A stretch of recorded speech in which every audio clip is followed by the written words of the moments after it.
meant by a transitive verb and intransitive verb, or regular and irregular verbs.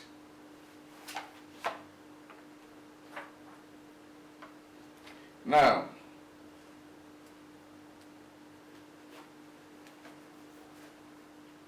if you talk of the regular verbs, they are the verbs that could take the S or to go to the or ed and ing to go to the past and the participle, etc. So, for example, if you have jump, you can add S to it to make it jumps.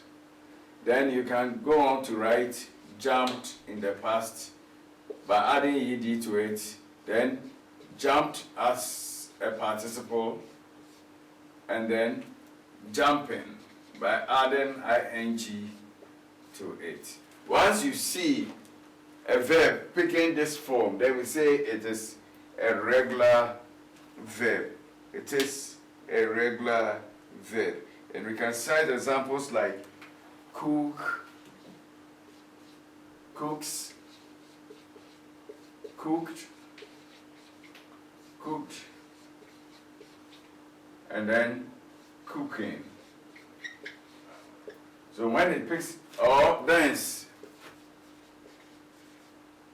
danced, danced,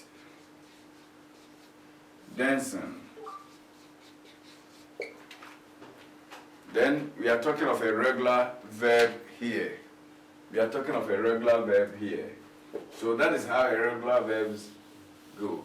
But we can have irregular verbs. And irregular verbs, we have three forms of irregular verbs. We have three forms of irregular verbs.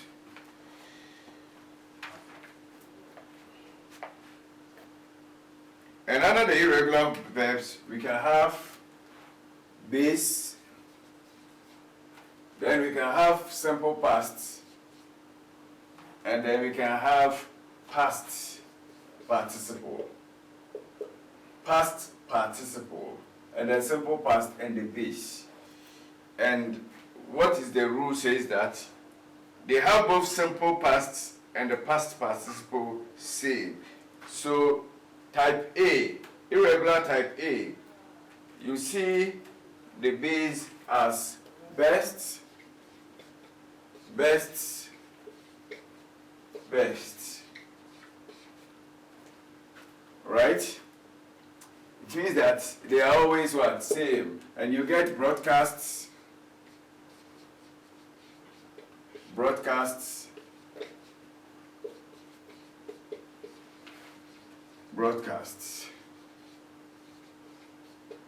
Unlike the regular verbs where you have maybe jump, jumped, jumping, etc. No, this doesn't go that way. So this has best, best, best. So that's why you cannot say bested or broadcasted. No. So whether it is the simple past, it is best. And whether it is past participle, it is still what? Best. Another example is hate. Hate. Hate.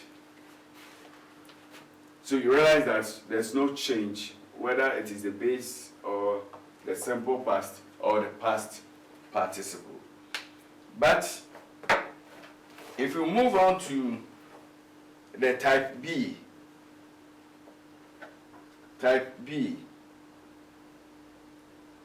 you realize that the base is different from the simple past and the past participle. Let's see how it is. For example, if you write bind,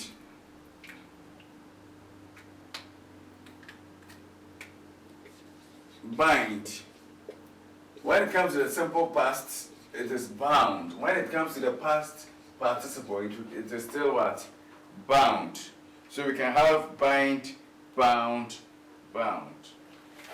Then buy, bought, bought. And again, another example, we can have build, built, built. So you realize that the base is different from the simple past and then also the past participle. The two are same. Then we have the third type, where all of them are different. So let's see.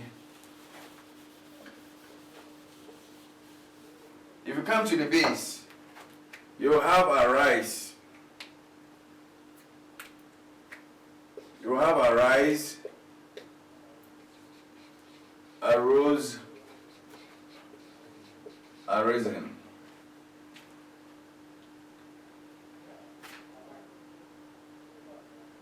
And then you can also have do, did, and then done. And you can have fall, fell, fallen. And so you realize that they are also in different shapes when it comes to these type of verbs. That is the third type of irregular verbs.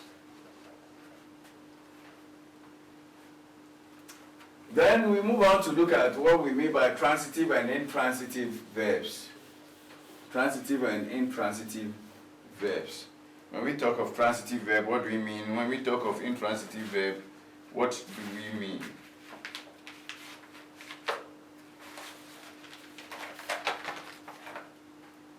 Now, transitive verb. We say transitive verbs admit. Transitive verbs admit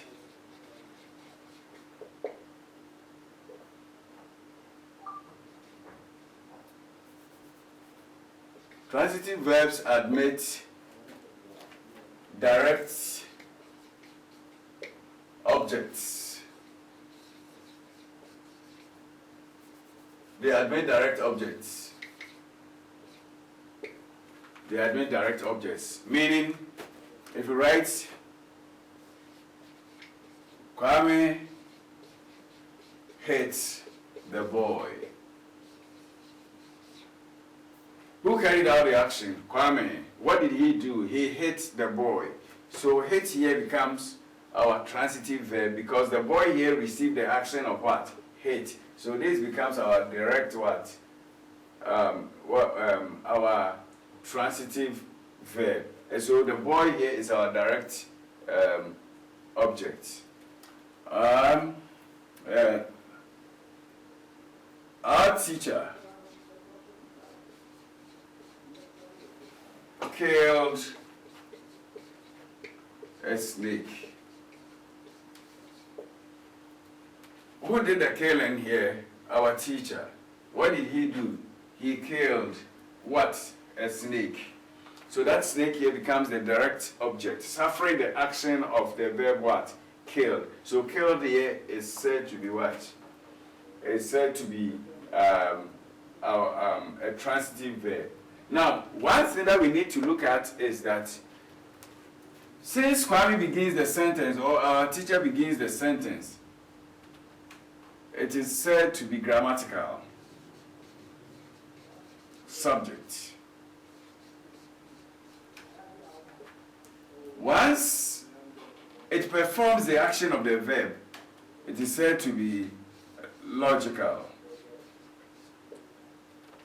So, when a subject can be logical and grammatical, so we have two forms of subjects. We have grammatical and logical subject. But here, in active sentences, the subject is said to be logical and at the same time grammatical. It is logical because it begins the sentence, and it is it is logical because it performs the action of the verb, and it is grammatical because it begins the sentence. Now let us turn to look at the types of transitive verbs. In dealing with the types of transitive verbs, we have what we call the ditransitive,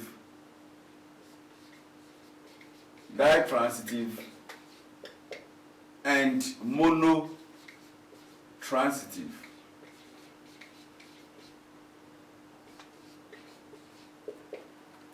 Ditransitive and monotransitive.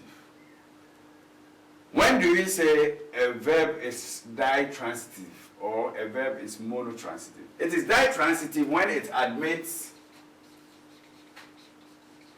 two objects,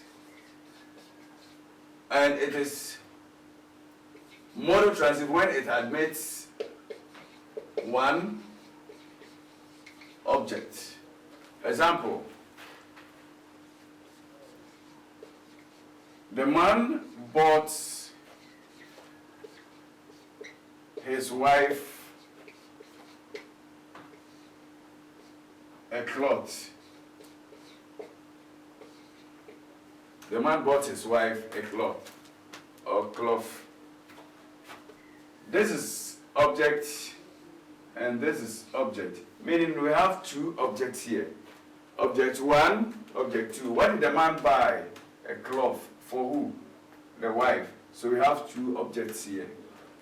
And so we say that bought here is a ditransitive verb. A ditransitive verb. But if you write the man bought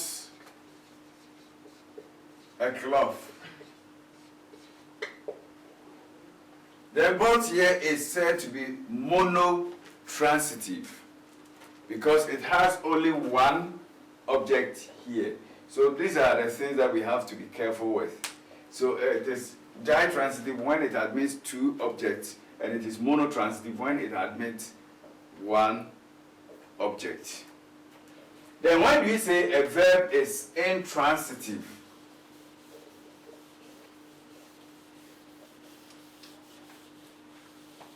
when do we say a verb is intransitive?